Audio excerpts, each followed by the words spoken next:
Hello and welcome, or welcome back to those of you who are returning to Chi Talks. I'm so glad that you've joined us this evening, especially during these pretty challenging times. Today is April 9th, 2020. I'm your host, Vicki Delajoyo, and this evening's guest is Moshe Sherman, who will be talking about QiGong and the practice of forest bathing. I'm going to introduce him in just a minute, but before I do, I want to make sure that especially if you're new to this program, you get a series of what it is, who we are, how you can choose to participate if you'd like. Chi Talks is a free monthly program. It's sponsored by the National QiGong Association, or the NQA, as a gift to the public and to you in order to share the powerful benefits that QiGong can bring. You can hear Chi Talks every second Thursday of the month, and for those of you who are new to the NQA, we're a member organization, and we offer live events, or when we're not in the middle of a pandemic. We offer education, community building, information about scientific research through programs like this and others. Our membership includes the general public, who range from people who are brand new to the Qi arts, who are just starting, to ones who are extremely experienced, including professional Qigong teachers and Qigong healing practitioners. Every month we feature one of our organization's professional members who represent a wide range of philosophies and practices, and these different folks speak about a wide range of topics, Qigong applications, philosophies, or other things. So it's a wide-reaching program, just like the Qigong practices itself. So while all the Chi Talks presenters are professional members of the NQA, I do need to confirm that the views and opinions on the program are those of the guests, and they don't necessarily reflect any official policy or position or endorsement or anything like that from the National QiGong Association. Chi Talks is part interview, and it's also part audience participation, so we're going to welcome you to join the conversation later if you choose. At the moment, your line has been muted for the sake of better audio clarity. Those of you who were on earlier probably heard a fair amount of static going on, so we mute all of the lines except for me as the host and our guest. But there's going to be an opportunity for you to speak in a little while during our Q&A. So here's how you can participate. The first way is if you have a question or a comment during any part of the program, I'm going to invite you to press *6 on your phone so that I can recognize that you actually have something that you'd like to say or to share. And when you do, your name will be put on a queue, and then I'll see it on my computer so I can unmute you when we get to that part of the program. But press *6 anytime a thought or question occurs to you, anything that you'd like to share. I will see it. I will open it up. I'll unmute you later on, but let me know so that you jump in early on the queue. We've had times when there's not quite enough time for everybody to be able to speak, or everybody who wants to be able to speak. So as soon as you have something that occurs to you, go ahead and press *6 and we'll get to you as soon as we can. If you prefer, you can also email me at QiTalks, and that's QiTalks @nqa.org, so that I can ask your question for you along. And I'll give your name when I do that. But if you'd prefer to stay anonymous for some reason, just let me know that on the email. That otherwise I'll just say your name. But I think the most certain way to connect is if you actually just go ahead and press *6, because there have been times that have been disappointing for me when someone sent an email with a great question, but I haven't actually received it until the program is over. Even though I have my email program open and I'm looking for them, they just sometimes take a while to come in. So pressing *6 is a preferred way to do it. But whether you connect that way or by email, do engage with us. Any and all questions and thoughts are welcome. You are part of co-creating this Qi field this evening, and we'd love to hear from you. Plus, I think it's a really great opportunity to have an exchange with our guest. Speaking of whom, I'm delighted to host Moshe Sherman this evening. He's a medical Qigong therapist and co-owner of Cloudgate Pittsburgh, where he provides medical Qigong healing sessions and teaches Qigong exercises. Spending time in nature is an integral part of his medical Qigong training and practice. He regularly provides forest bathing and Qigong excursions in the Pittsburgh city parks and forested environments throughout western Pennsylvania. So thank you so much, Moshe, for joining us this evening to speak about Qigong and forest bathing. Thank you, Vicki. It's my pleasure to be here. I'm really honored to be a guest, and thank you for everyone who's tuning in tonight. So I'd like to begin by just sort of talking about forest bathing. Well, I know that when I first heard of the concept, I heard it, I don't know if this is accurate, but I heard it as a practice that was done initially in Japan, or at least named in Japan, as a way to let go of stress. But what is it exactly, and what would you say are some of the health benefits that it provides? Yes, well, you're absolutely right, Vicki. The origins of forest bathing as a term, as we are practicing it in many ways, is started in Japan in the 1980s in response to the increase in stress from living in urban environments and including the use of technology. And it's a very simple premise, one that I think most people connect to. When we spend time in nature, we feel better. Mm-hmm. And in order to kind of balance the stresses of modern urban life, we need to balance that energy with being in a forested or more natural habitat, depending on where we live, and that will bring balance and health to us. So other than just being in the forest, is there something specific to forest bathing, or is it just like going for a hike? Yes, good question. There are great benefits whenever we're in nature, so going for a hike is also extremely healthy, but forest bathing is a shift, and a lot of it is a shift in consciousness and perception and just the approach to your trip into nature. We definitely want to engage the senses. The senses are how we bring in the chi, or the energy that's going to be beneficial. We usually walk slowly, so we're slowing down our pace as opposed to on a hike where we might walk at a brisk pace. We also want to include things like taking stops and taking in the surroundings, sitting for a bit in a singular space and focusing on our breath. So it there sounds are like things that set it apart. Sorry? No, go ahead. No. What did you say? I didn't hear the last thing you said. There are differences between forest bathing and your average walk in the forest, and there's many levels to that. So it sounds like part of the difference would be intention, and part of it would be actual techniques, like sitting and taking in the energy from around you. Is that accurate? Yes, absolutely. We want to give ourselves permission to slow down and allow ourselves to enjoy ourselves, as opposed to maybe, focusing on conversation. We want to practice silence. And really, so one of the elements is being slow. One of the elements is being silent, so that you can take in through your senses what the forest is offering. Are there other things that are specific to forest bathing in terms of, what is the technique or the practice of it? Right. Well, different practitioners will bring different approaches to their practice. And forest bathing is something you can do with a guide, or on your own, or with a small group. When I lead forest bathing excursions or practice on my own, I incorporate QiGong exercises into my practice. Other people may use yoga or stretching. How did you first? Oh, go ahead. No, go ahead. Sorry.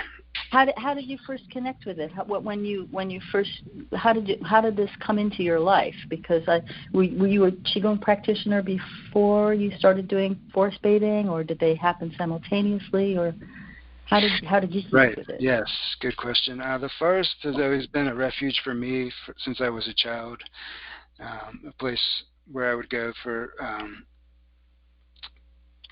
to relax and really able to feel like myself, whether it was camping or going to city parks as I was growing up in Philadelphia.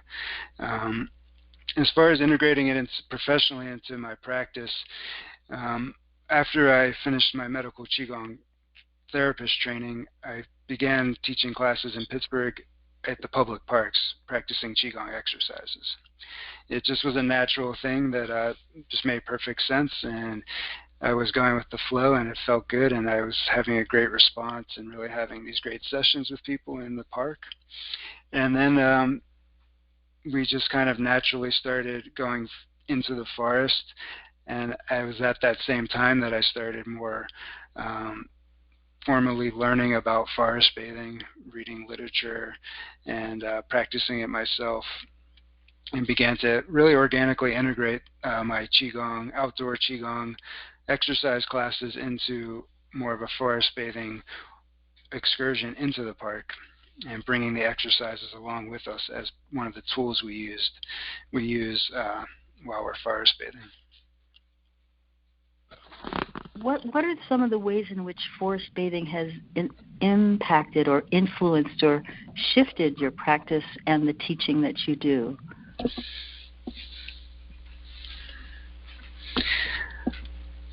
That's a good question. As a medical Qigong therapist doing clinical work, we see, we want to encourage the natural healing processes in the body. And what I would notice is when you go out into nature, those processes are just stimulated. The healing processes are given like a boost. What I mean by that is we're helped to release stagnant energy. It just happens naturally. You can feel it occurring as you practice forest bathing. So just like in a medical Qigong healing session, we want to get the individual grounded. That's happening as soon as we enter the forest. It's increasing our grounding. So I was seeing these effects in myself and also in the clients that I was leading on these excursions, just watching the healing occur, the grounding increasing, seeing energy blocks and stress just disintegrating off of people. Literally, they're just like you might see in a medical Qigong healing session where someone's energy is totally shifted at the end of the session, as if a weight has been lifted off of them in some ways. So I was just witnessing these different effects firsthand, because it's great to look at research about forest bathing, and I'm so glad that research is being done by people like Dr. Ching Li and others who are studying this and gathering concrete recordable evidence of the health impacts. But to experience it and see it, especially from someone who's sensitive to seeing energy, it's amazing. And you just realize that the forest and the trees, that the living entities that inhabit the forest are our allies and are literally providing us with amazing healing sessions when we're in their presence. And it's just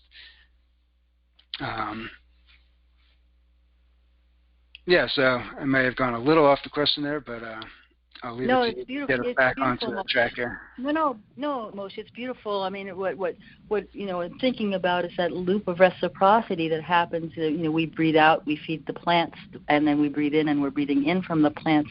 There's that sort of reciprocity that happens. So it sounds to me like part of what you're discovering is that your Qigong, your experience as a Qigong medical practitioner and Qigong practitioner in general, and it's almost synergistic with forest breathing, or that your ability as a Qigong person to take in the energy of the forest, and then that ability to be able to have that forest bathing boost your Qigong practice. That it sounds like there's that kind of reciprocity in the same way there is that breath that goes back and forth between us and the plant world. Absolutely, and that is a perfect example. Well, very well said. What would you say are the key practices for embodying effective forest bathing? And would those practices be Qigong, or would they be coming from more traditional Japanese style, or what do we need to know? The first thing you have to do to forest bathe is get yourself to a forested environment. Yes. That's maybe the hardest part of it, if we want to, not to say, get yourself into the forest.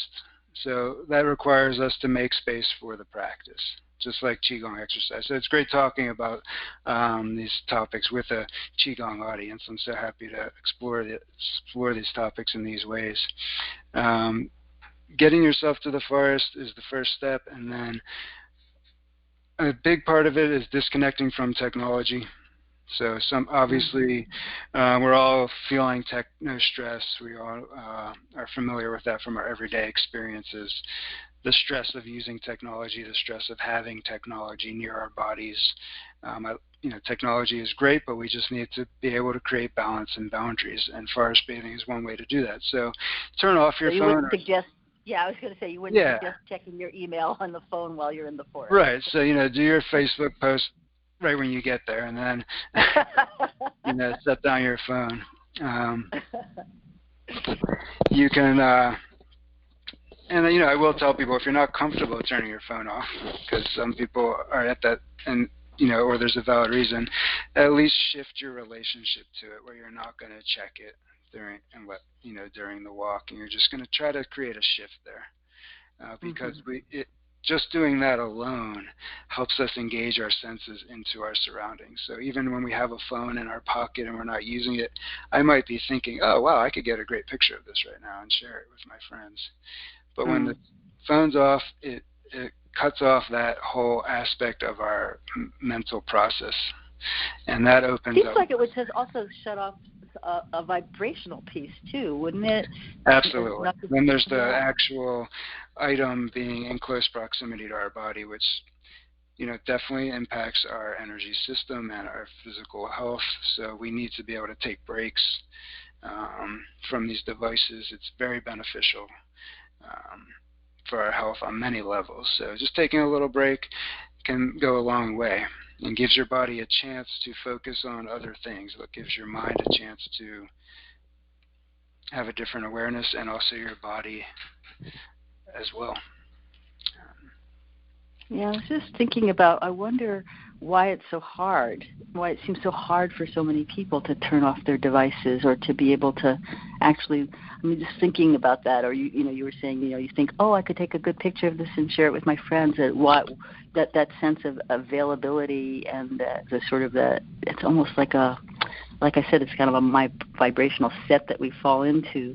And it sounds like forest bathing is a good antidote, because it's also, some people can't even get a signal in the forest. Right. Yeah, it gives us permission to take that break. Yeah. And it gives us a format for that, and that's a big part of it. It's just like when we practice QiGong exercises, a little shift creates a ripple effect, and can have big impacts in our health and well-being, and how we feel, and how in our relationships too. Because when we, and I see this in myself and in the people I take out, when we're more balanced and we're healthier, then our relationships are healthier, and then all the people around us are benefiting. So it creates a ripple effect out into our lives and out into the community as well. Yes, yeah. Well, here we are in the middle of this big pandemic, the COVID pandemic. How do you adapt your practice now that so many folks are sheltering in place? What are your thoughts about that? Yes, so Pennsylvania is on a mandatory stay-at-home order. I don't know the official term for it, but I know most of the country is. So I'm not leading my forest bathing groups in the city parks right now. Obviously, it's just not in alignment with the energy of the times. But I am encouraging my current clients and others I know that getting out into nature on your own right now is extremely beneficial. And also, if you already have a close network that you're in contact with, whether it's your family or your housemates, you can go forest bathing with that group because you're already connected in that way. And it can be very beneficial to release a lot of the stress we're carrying right now, added stress, and to process a lot of these experiences we're having, but also to boost the immune system. Forest bathing has been shown to boost the NK cells, or the fighter cells of the body. So it literally makes us more able to overcome viruses, overcome illnesses and other health challenges. So it's very beneficial right now to do on your own or in a small group. So I'm encouraging that. As far as QiGong classes, I've taken my exercise classes online, and I'm doing Facebook Live classes right now, which have been really rewarding for myself as a teacher, and also for the students. I've gotten really great feedback And it's a great example of how we're all interconnected. Technology is a kind of physical expression of how our energies and our field is interconnected already. And I know as a QiGong audience, you understand that very well. So I'm doing the online classes on Facebook Live and also offering distant QiGong healing sessions. So we had to close our studio, obviously, so my clients are now we're meeting on a virtual space to conference, and then we're doing an energy session from a distance. So medical QiGong and Reiki both have techniques for distant healing. So we've been able to continue to support our clients and our community, and are even working with new people at this time, which has been interesting. So I think, this crisis has really brought out a lot of focus on what's most important to us: our health, our loved ones, our community, and there's so much terrible suffering going on, and at the same time a real coming together and a real refocusing, I think, of our values. At least for me, it's been really transformational, and so many people, and inspiring to see all the people that are putting themselves at risk to benefit others. Yes. Well, you mentioned live Qigong classes on Facebook Live. If people want to do that, how do they find you? So you simply go to my Facebook page for my business, which is facebook.com/CloudgatePGH, which is short for Pittsburgh. So that's CloudgatePGH.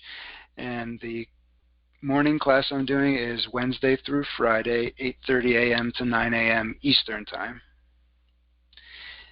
And that's called QiGong in your home. It's a great way to get the day started. All of our schedules have been turned inside out and upside down, and for me, this class has helped me maintain my rhythm through this transformational time, and I think I've heard a lot of feedback from others that it's helping them with that too. Yes, yeah, I think that there's a lot of data out there that says that when we can create routines for ourselves, it makes a huge difference. It's what's also I'm also doing the classes online. I think it makes a big difference to have that sense of a time that's just for centering and grounding, because everything else feels so unknown. Absolutely. Yeah, and so it's Wednesday through Friday, 8:30 to 9. Is that right? Yes, and then I also have a class on Fridays afternoon. It's called It's Friday QiGong, and that's on Fridays at 3 p.m. Eastern Time. So for those on the West Coast, you can catch that one at 12. Okay, so again, it's facebook.com/CloudgatePGH, PGH being for Pittsburgh. Yeah, and there's just a live feed on there, and it's a lot of fun. So definitely tune in. I'd love to have it. And is that also a half-hour class at 3 p.m.? Yes, they're both half-hour. Yeah. And then you said you also do distant QiGong healing sessions. Is that something that you've just been developing as an adaptation to what's happening with this pandemic, or is it something that you've been doing for a while? Or tell us a little bit about your distant healing sessions. Yeah, good question. I think this also is really interconnected with my forest bathing work too, which we can get into maybe also if there's time. But my first training in using energy healing over distance was through my Reiki training. So both my wife and I, my wife was also an energy healer and bodywork therapist using shiatsu. We both got into energy medicine through studying Reiki in our 20s. Mm-hmm. And part of Reiki, the second level Reiki, at least in the system we were trained in, was to learn how to transmit Reiki energy at a distance.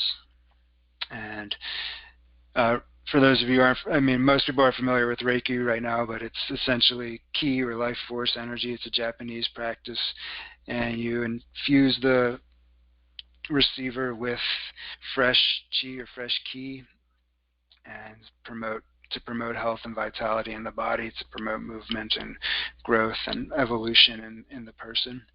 And similar to a medical Qigong healing session in many ways, they're both transmitting Qi or Qi to promote health and vitality. So we were both trained in the distant Reiki, and we used that mostly for family and friends when we were in our 20s and just getting into energy medicine. Similar to when we send each other good vibes, we send each other good energy. It incorporates, certain symbols that are used and certain techniques that are used to intensify the flow of energy. And obviously the biggest tool we use is our intention, the power of our intention, the power of our imagination, and also the other tools that we're given to overcome the space, which we perceive as an obstacle, but once we have the tools to overcome it, we recognize that space isn't an obstacle to healing. It's not an obstacle to communication. It's not an obstacle to healing and transformation. It's been really profound work. Obviously, with the COVID situation, it's like all of a sudden it's interesting how the pieces of our training and our experiences fit together and how relevant that is right now, where our regular clients that we're used to seeing in our studio, we're now doing distant sessions with them, because even though we live in close proximity, we obviously can't be together in that type of environment. So yeah, it's just interesting how that training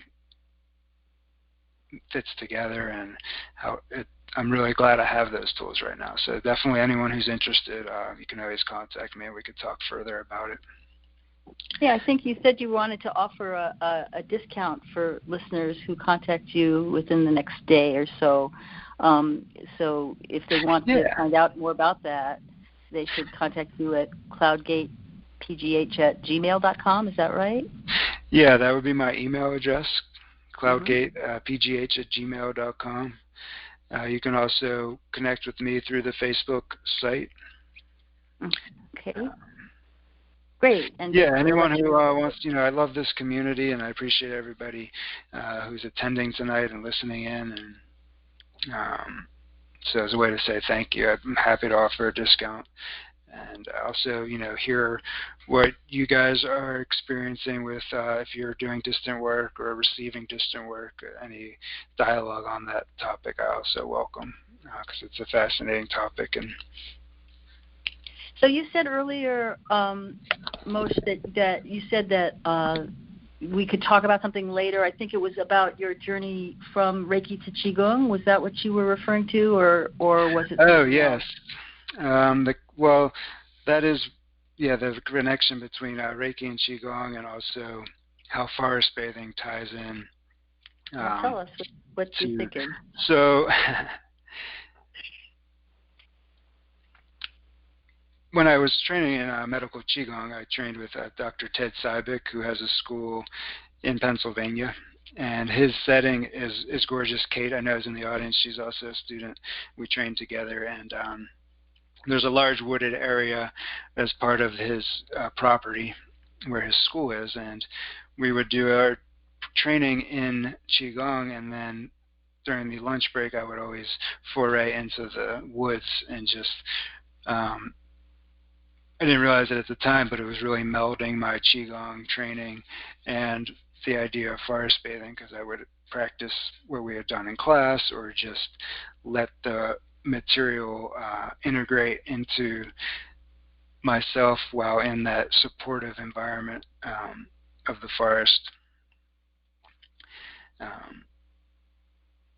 And do you have a story, Moshe? I'm sorry to interrupt, but do you have a story of a moment or a incident that you or a client of yours discovered had some kind of a moment of either awakening or a transformational experience or some sense of healing doing QiGong in the forest, where something kind of coalesced for you or for one of your students or clients?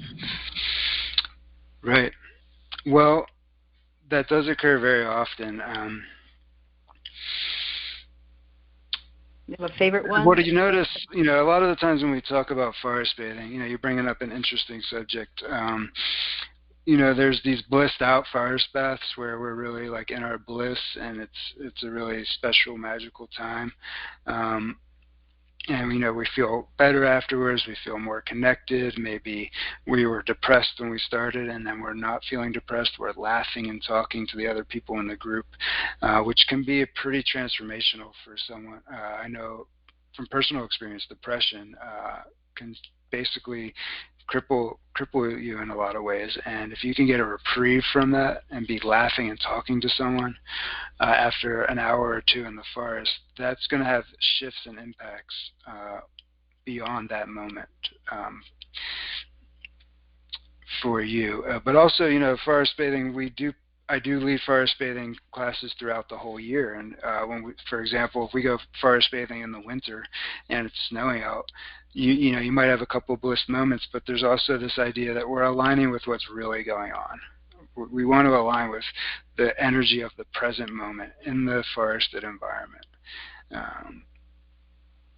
And because it's real, and sometimes real emotions come up, and you kind of talk to some people after class and you realize they might be processing some heavy life experiences and dealing with some really challenging health impacts, and this experience helps them through that. It's not that you're magically maybe going to have everything healed, but how are you going to navigate the challenges you're navigating? Are you going to navigate them with confidence, with groundedness, with awareness, with connection? We see those types of things increasing in forest bathing. And then healing can more readily occur. We're creating a better matrix for healing to happen. One example that I actually was thinking about earlier today, and it was we had a forest bathing scheduled, and it was the same. I don't know, for those of you, it was in the national news. Sorry, it's a little hard for me to talk about it, but there was a attack in Pittsburgh on a synagogue where people were actually murdered within the synagogue. I'm sure a lot of you heard about that. And that same day, I had a forest bathing class scheduled just a couple miles from there. And I thought, should I cancel? Should I, just put out the word that this isn't on? And I said, I'm going to go there and see who shows up.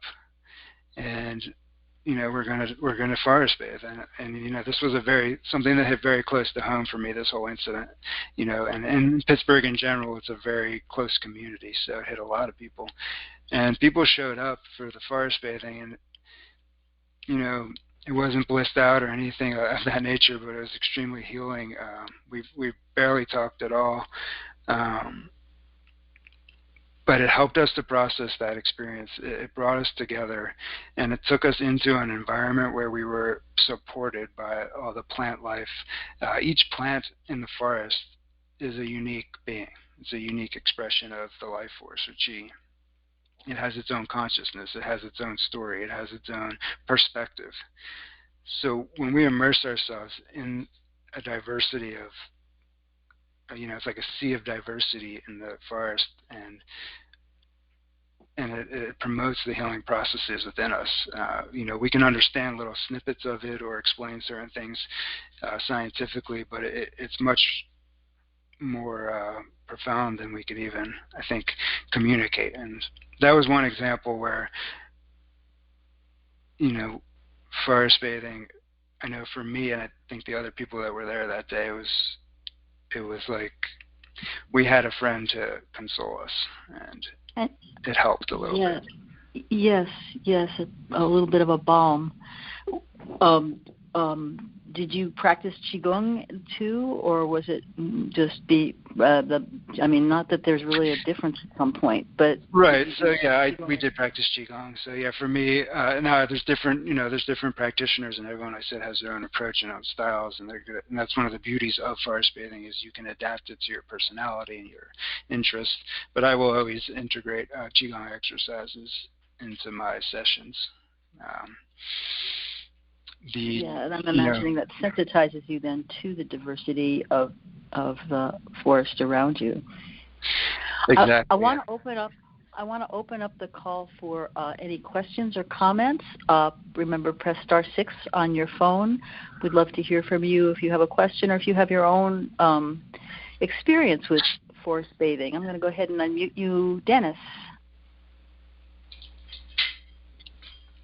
Dennis? Oh, hi. Thank you very much. It's very interesting, the perspective that you're giving. I did have a question, or a couple of questions. Do you find that there are differences in experience with different trees, different forests, like redwoods or pines, or maybe not even tall trees, but more of a shrubby plant area? And are there any differences, do you know, experience with altitude, whether you're at sea level or up in the mountain forest at 5,000 feet? Or the other thing, what sticks into my mind, I heard one QiGong master say the best trees to work with in QiGong are pine trees, but stay away from willow. And I was just wondering, are you aware of certain trees that may be harsher than others to practice in? Thank you. Thank you for the question, Dennis. There are absolutely differences with different trees and different forests and different altitudes. Each space we enter is completely unique, and that's going to have a different quality and quantity of different types of chi or energy for us to be exposed to. So, and not only will the differences be between different types of trees or types of forests, but each moment is different each day. So one of the beautiful things we see forest bathing in the same locations is we watch the shifts of energy and we feel the shifts of energy and we align with those shifts. So especially, springtime is a great example where one day there's barely any leaves, the next week you have half leaves, and then you just watch the eruption of life. And then all the seasons, especially where I live, we really get an expression of each season. So we really want to align with what's going on right here, right now, just like we want to do in our lives. We want to be present. We want to align with the current energy. As far as the best trees being pine trees and staying away from willow, pine trees are revered in Japan and are a big part of forest bathing. And pine trees are wonderful, magnificent trees. One of the things they've isolated as being a benefit to forest bathing is phytoncides, which are the compounds released by trees for communication and for defense and for healing, and we also can breathe those in and benefit. And pine trees in particular have a very large amount of phytoncides and a particularly healing quality of phytoncides. Much like when we bring in many cultures bringing in the tree during the winter to elevate the spirit for like a Christmas tradition, or in Russia for New Year's, bringing that pine tree in, releasing those phytoncides, elevating the spirit, boosting our immunity for the winter months.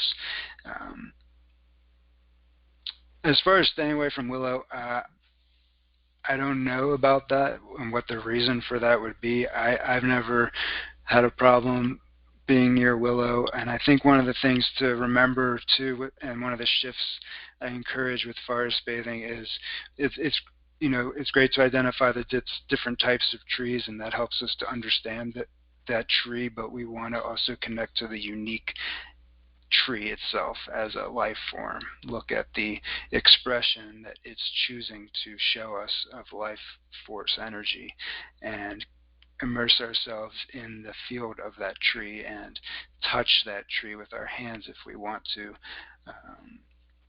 really communicate with that tree. And then we'll receive, like any relationship and any communication, there's a giving and there's a receiving.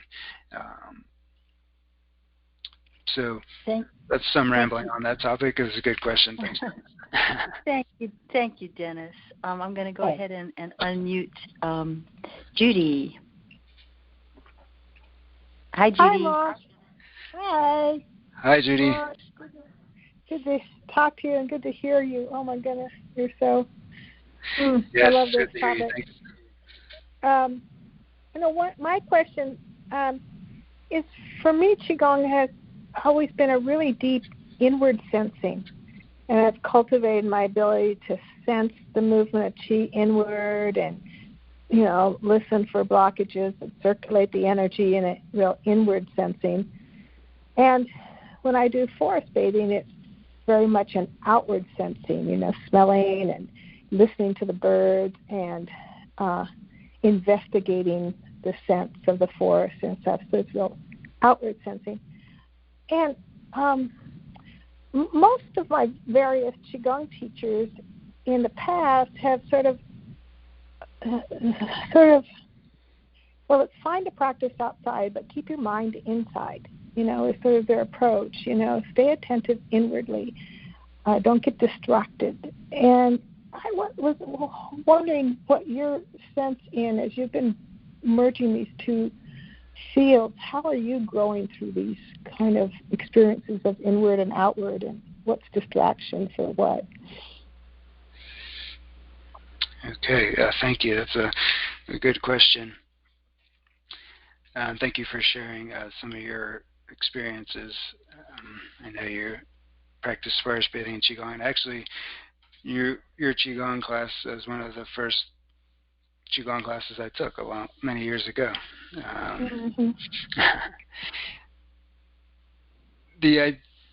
think what we're striving for is balance. We do want to know ourselves deeply, an inward knowing and an inward connection to our energy and who we are, but we don't want to be so inward that we're unaware of our surroundings. So we're seeking a balance, and I think forest bathing helps promote that balance. I know from my experiences, I've had deep awarenesses during forest bathing of some of my behaviors that I didn't know I had became obvious, and I mean behaviors that I was seeking to change so that I could grow and evolve and become a healthier individual. So I think even though we may be focusing on our senses and the sensual world, we're also having that deep inward experience too. And I do try to have time during each forest bathing where the group can split apart and each person can find their own space for inward reflection. One simple practice I really like incorporating into forest bathing is a 5-minute silent meditation where I encourage people to find a spot they're drawn to in the forest and simply be present with whatever comes up for 5 minutes. And I track the time on my watch and just ring a bell when the time is up. And for me personally, that's a moment during a forest bathing when I had some really deep inward awareness and exploration. So, I think what we're seeking is balance, and that when we do our inner work, we're going to impact the outer world around us. That's some news on that topic. Yeah. Thank you, Moshe. Thank you. So if you have a question or a comment that you'd like to speak, please press *6 on your phone. But I'm going to take a moment right now to just share a few words about the National QiGong Association. First of all, we'd love to stay connected with you who are listening, all our listeners, for Qi Talks and other QiGong-related programs and information. So if you're not already on our email list, please do join it.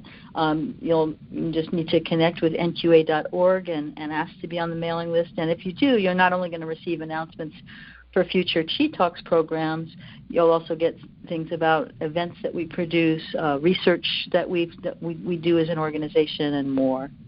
As I mentioned earlier, the NQA is a community of people with very diverse experiences, lineages, philosophies, levels of expertise. And given that even the word Qigong is a relatively new umbrella term that covers a wide range of Qi practice, the NQA brings together this diverse groups of people who love the work play that Qigong is and want to share it with as many people as possible. The organization itself doesn't promote any particular or singular ideology. It offers a forum instead where exchange can happen through various systems and approaches, and there's kind of a cross-pollination that can happen. So whether you're a long-term Qigong practitioner yourself, or you're a teacher, or you work with other energy modalities, or you're simply somebody who's curious to know what all this Qi thing is about, I'd like to invite you to not only join our email list, but also consider becoming a member as well. So why would that be a valuable thing to do? First of all, at the risk of sounding Qi Talk-centric, as a member you get unlimited access to our amazing archive of over 70 Qi Talks recordings that are available only to our members on a restricted page on our website. And I think it's really helpful to be a member of those times when we host a speaker or topic that you'd like to hear, but you can't make that particular call live. That evening is booked for you or something like that. Only members have direct access to the library of recordings, and when you have that, then you can download them and listen to them in your own timing when you want to. So I think that's a pretty good benefit. Some of the people that we've hosted include Ken Cohen, who was scheduled to be the keynote speaker for our July conference this year, which, if you haven't heard, had to be canceled due to the COVID-19 situation. Other popular presenters have included Chung-Liang Al Huang, Ming-Tong Gu, Daisy Lee, Mark Johnson, Richard Lehrer, Roger Yonka, Francesco Garipoli, Damaris Jarboe, Montauk Chia, Bill Douglas, Linda Larkey, Harry Sherman, Ted Sibik, or is it Sibik? Robert Pang, and more. Topics have been as varied as Qigong and aging, Qigong for children, Qigong and dreams, Qigong and the Tao Te Ching, the role of gratitude in Qigong, epigenetics in Qigong, synchronicities in Qigong, integrative healthcare, Qigong and nature, spiritual practice, and more. So we have a really hefty archive that's pretty easy to access, and it's full of rich information that I think you'll enjoy. Another benefit that's specifically for professional members is that we're committed to helping you get the word out about your perspective on what these transformative arts offer. So as a pro member, you're eligible to be a Qi Talks presenter yourself. And it's a great way to let people know more about who you are, what your particular focus is, and spread the Qi, and just also widen the field. Just like today we're talking about forest bathing and Reiki and then Qigong. It's a kind of a way of being able to really explore what some of those overlaps are, what the differences are. We do have some openings at the end of 2020, so let me know if you want to expand your reach. Let me support you. Let me feature you as a Qi Talks presenter. I would love to hear from you. Another benefit for members is that you get a special membership price to attend at our national conferences. And as I mentioned earlier, the board of directors voted to cancel our 2020 annual conference, which was, I think, a difficult decision for them to make, because we all feel that sharing Qigong as a community in person is the heart of the mission of this organization. But they have already begun preparations for the conference in 2021, which will be our 25th anniversary celebration, and I know they're going to be cooking up some really special things to celebrate that benchmark. So there are three levels of membership. There's a general membership, excuse me, practitioner and professional. And ordinarily the annual fee for a general member is $45 a year, which is pretty nominal. Practitioners are $100 and professional members are $150. But I am going to offer you a special discount. So you get a discount for private healing with Moshe if you want, and you also would get a discount to become an NQA member. To do that, and you'll get $10 off no matter what membership level you choose, so whether it's general or practitioner or professional, and that offer is only good through Monday, April 13th. So you would need to reach out to Allie in our home office at info@nqa.org. And be ready to not only give your name as a participant on this call, but also the phone number that you called from, because she looks over the list. We need to verify that you were really here. That's what makes you eligible for the offer. So unfortunately, it's not really eligible for people who are listening to the recording later. On another note, if you've been enjoying these Chi Talks programs and would like to help, I could really use somebody who's techno-comfortable, especially to help with some of the work that's under the hood that makes it possible to present this program every month. So if you think you'd like to help get Chi Talks out there and connect with me about that, I would love that. Just contact me at QiTalks@nqa.org. And I see we've got a couple of other questions. We're almost out of time, so I'm going to ask if we can keep it a little bit short, but I'm going to go ahead and unmute Carr. Hi, this is Carol. Carol. And this question is really quick, I think. What I'm wondering about is in clock time. How much time do your sessions usually go? Because I could see if you had to go out into the woods, it might take a half a day or so. Or is it more a conventional hour or so? Right. Good question, Carol. The sessions I lead are typically 1 to 2 hours long. I live in an urban environment, so whatever time you can get aside is going to be beneficial. But it's ideally at least 1 hour, and 2 hours is really nice. But even if you can get out into the forest for 20 minutes or 15 minutes or half an hour, you're going to benefit. You're going to feel the effects. So, the research is great in seeing how it helps with blood pressure and regulates our pulse rate, but the real benefit is the experience. So I encourage, whatever time you have, get out into the forest and notice how you benefit. Yeah, I'm in Miami. We have forests that are kind of different here, but they're still great. We got trees that have a lot of personality. Oh, beautiful. Aligning with whatever is in your area is the best the goal to align, and in any season as well. But it's especially fun in the spring and summer. And thank you. I was curious how that would work. Thank you, Carol. We've got Kate here. Kate? Yes. Hi, Moshe and Vicki again. Moshe, I just was wondering, do you ever teach classes or teach your methods for doing forest bathing for people who want to do it locally in their own area? Yeah, great question, Kate. When you attend one of my events, I teach you the ways of forest bathing, but I'm also open and would be happy to speak to instructors on how to integrate forest bathing into your practice, to QiGong instructors or to others who are interested in leading these types of excursions. I'd be happy to talk with anybody who's interested and figure out something that works. My goal is to serve the needs of the community, and so yeah, that would be really fun. That'd be great, because I have a chance to teach a class in that here. There's a need for it, so maybe we can talk and come up with something. Yeah, let's connect for sure.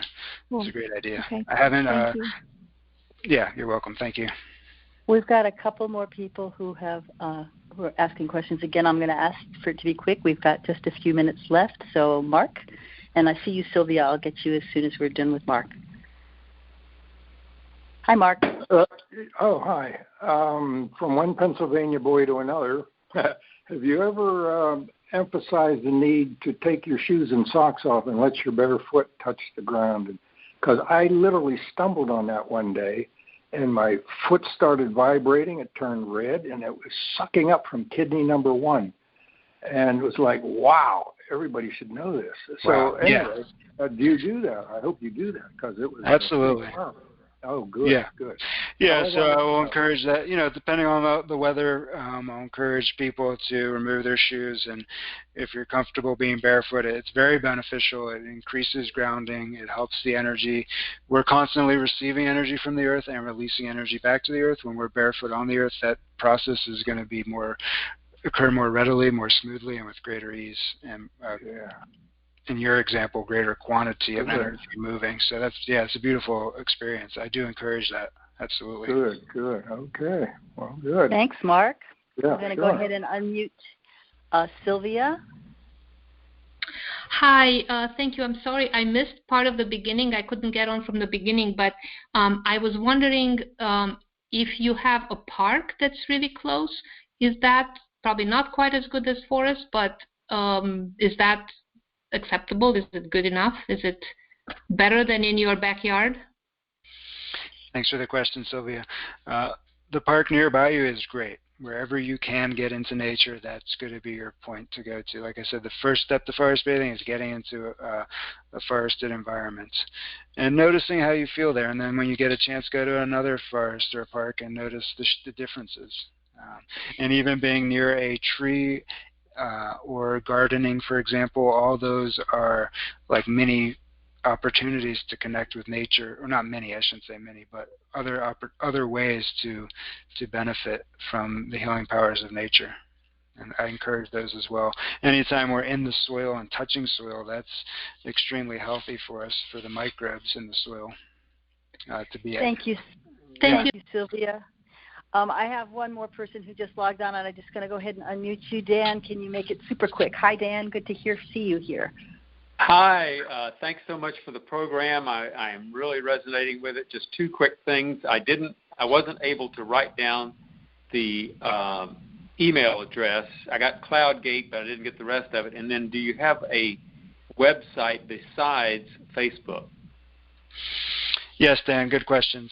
The email address is CloudGate, P as in Paul, G as in go, H as in Harry. Okay, that's the part I didn't know. gmail.com. So it's cloudgatepgh@gmail.com. And our website is www.cloudgatepgh.com. So. Great. Thank you. Thank you. Thanks for asking, Dan. It's always good to repeat those addresses. I appreciate your asking. So I think that this brings us to a close. Moshe, do you have any final words that you want to say to people before we end the session? Well, first of all, thank you, Vicki, for hosting so exceptionally well. It was a real pleasure talking with you. And thank you so much to everyone who tuned in and for all the great questions. I encourage you to get out into the forest either with a guide or on your own. And you're welcome to connect with me with any questions. And I connect with people remotely for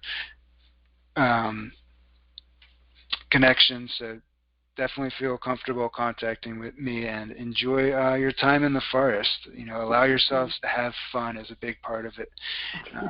Enjoy the process of healing. Well, thank you for your generosity of spirit, for offering folks a discount on your healing practice, and also offering to connect with people and what you're doing on Facebook Live. It's a lot of service, and I just want to say I appreciate that very, very much. I also want to thank everybody for joining us for this round of Chi Talks. Next month, on the second Thursday of the month, which is May 14th, our featured guest will be Nancy Crowell. The title is Paving the Way to a Holistic Approach to Healing, How QiGong is an Instrumental Component. She writes, with over 27 years' experience as a certified vascular nurse and certified holistic nurse, Nancy has successfully spearheaded several education opportunities, including 8 annual vascular nursing education conferences, community education, and a free monthly integrative healthcare education series, Wellness Wednesdays. Currently, she's partnering with a cardiovascular preventive program by providing stress management education utilizing integrative therapies to patients, families, and staff. So she's going to be talking about how she incorporates QiGong into this Western model, which should be really interesting for those of us who are connected to the Western modes as well. So please do mark your calendar. Join us again, second Thursday of the month. This time it'll be May 14th for what should be another stimulating and informative program. So thank you again for joining us. And until next time, be well and let the Qi flow. Bye-bye.